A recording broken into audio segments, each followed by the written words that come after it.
Ghanatube sunyi modafo snowy masanso atenase ensema wodo ekoso ewo man Ghana mu monsa ebeka matena sisei de ene makwakopoa ensem ano ede ebro ebusianfo entempaso no dimechi na yenkotie ensem nibi. Minister designates or minister nominees, my colleagues Sami Wiafe and Fred Tete Jabano. Good afternoon, gentlemen. Thank you very much. Great. So well, not too much of a surprise. I mean, we would have done our own permutations here, and we have a fair idea of some persons who will make it into John Dramani Mahama's government.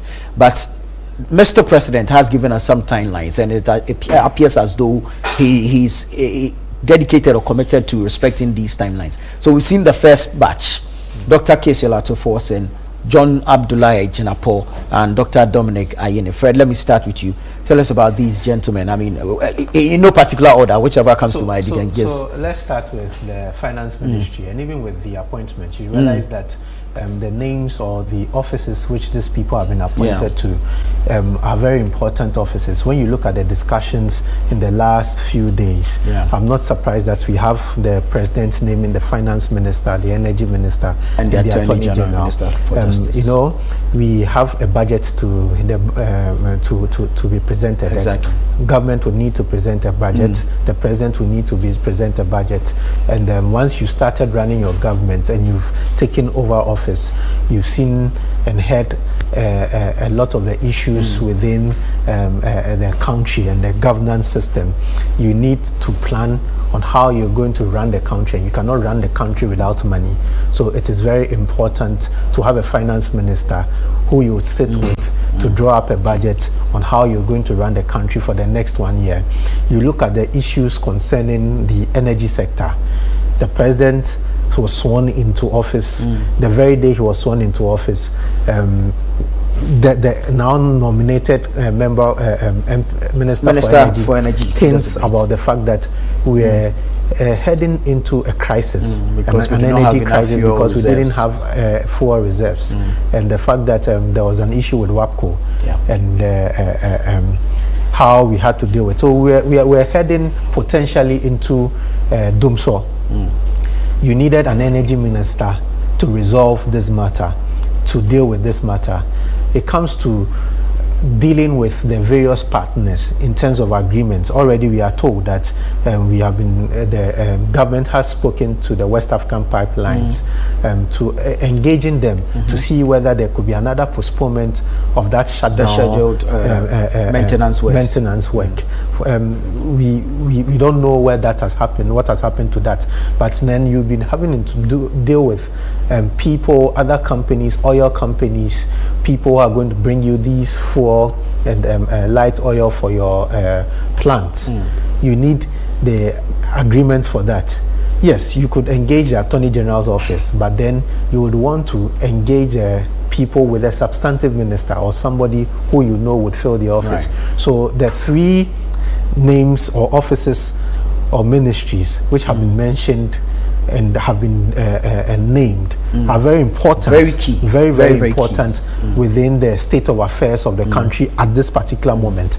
Now let's come to the names and the people who have been nominated. Let's start with the finance ministry. Dr. Kesela Toforsen. Dr. Kesela Toforsen, as we speak now, is the majority leader in parliament. What is his background? He's a finance person. He has a bit of an economics background. He's an economist, a chartered accountant, tax practitioner, yes, and a 5-term lawmaker. Yes. So a tax practitioner, a finance person, an accountant, an economist. At this point in our country's life, we need somebody with all these experiences. A tax person, because don't forget, the president during the campaign promised to deal with some of the taxes he says were nuisance taxes.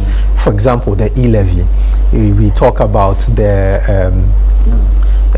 what do you call it? The other taxes. Yes, the emissions levy, the COVID levy, the 10% tax, the vetting tax, and all of them. this is someone who has a tax background. This is someone who has an accounting background. This is someone who has a finance background. But let's go to his background as a political appointee. He served in the Ministry of Finance under the first tenure of John Mahama. He worked under Setepe, who was then minister. He had been in Parliament on the Finance Committee for a long time. At a point, became ranking member of the Finance Committee when the party went into opposition. He had been leading the party's fight on the finance grounds. On the finance ground, he was the one who was the go-to person anytime there were issues with the finance ministry. You recall during those conversations, those public lectures by John Mahama, Atto Forson was the one who was chosen to speak on finance issues. So yes, when it comes to the finance ministry, it's no surprise that Kessel Atto Forson has been named finance minister. You also look at the fact that when there was a reshuffle in Parliament, in the leadership of Parliament, one of the reasons the party gave was the fact that Atto Forson was a finance guy. Going into the elections, they believed that the major conversation was going to be about the economy. So you needed someone who understood the economy, who could speak about the economy, to take charge of Parliament. So it comes as no surprise that Kessel Atto Forson has been named finance minister. We go to the energy ministry. The energy ministry, John Jinapor. John Jinapor was a deputy power minister under the Mahama first government from 2013 to 2017. He served as deputy power minister. Whilst in opposition, he served as ranking member on the energy committee. He was also the go-to person to most of the energy power issues. He spoke about a lot of these things, raised concerns about power agreements, raised concerns about issues of Dumso at the time when we were facing some power issues under the Akufo-Addo government. He raised concerns. He was very vocal in the issues of the energy sector. It came as no surprise that even on the day that the president was sworn in, he was the one who came out to announce that there were no reserves. There was a shortage of fuel, and if we do not take care, we're going to be plunged into darkness. So yes, John Jinapor has played his role within the power sector. You even look at his background. He's also a finance person. He's had a bit of a stint with the energy studies about energy and everything. So if you look at the NDC right now, there are a number of people have mentioned the names of Amab Kofi-Boa, who used to be energy minister, as one person who could have, as one person who could have been sent to the energy ministry. One, based on the previous position as energy minister, based on his region he was coming from, the western region, and also based on the fact that he was also a bit vocal. But when you look at all the mix, even in Parliament, John Jinapor has been very vocal, more vocal than the others when it comes to the power sector. You had Ama Kofi-Boa over there, but John was made the minority, ranking member on the committee. So for him now being chosen or being nominated as energy minister, I think he was even the energy person on the transition team. Yes, he was the chairman of the energy committee on the transition team. So it comes as no surprise. When we come to the Attorney General, and you look at the NDC and all the people you had, the minister at the time, during Mahama's first term, Marietta Buropon, was named as the president's legal counsel, the advisor to the president. Legal counsel. So then he opened the space for a new person to be mentioned or to be named. But you see, when you look at all for the last 4 years or 8 years, whilst the NDC was in opposition. Another go-to person on legal issue, constitutional issues, was Dominic Ayene. Dominic Ayene was very vocal. His experience within the ministry as deputy minister, his experience as a technocrat, his experience as someone who taught the law. and his experience in Parliament, it came as no surprise that he had been mentioned. Before these, there were rumors of other names being put out within the public. You had Mahama, Eduji Tamaklo, you had Eduji Tamaklo, but you see, even with Eduji and the rest, they are far junior to Dominic Ayene.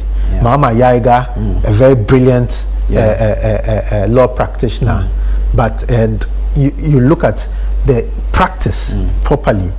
When you put Mahama Yaiga on one side and you put Dominic Ayene on the other side, and you look at the one who has practiced more, you cannot take it away from Dominic Ayene.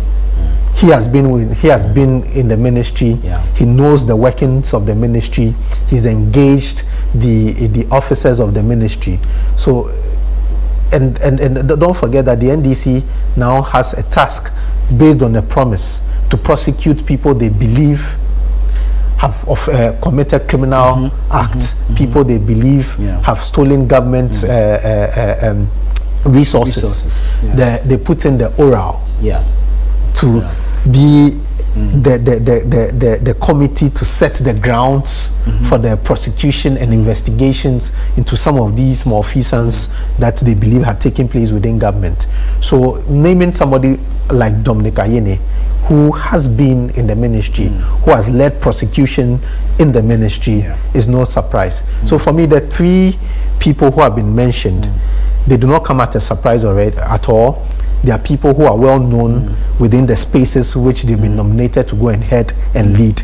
They are people who are quite popular within the party for some of these engagements and conversations on the various sectors. So I think that the President, John Mahama, is going with people he's comfortable with. Don't forget, he says that he wants to name one of the youngest cabinets ever.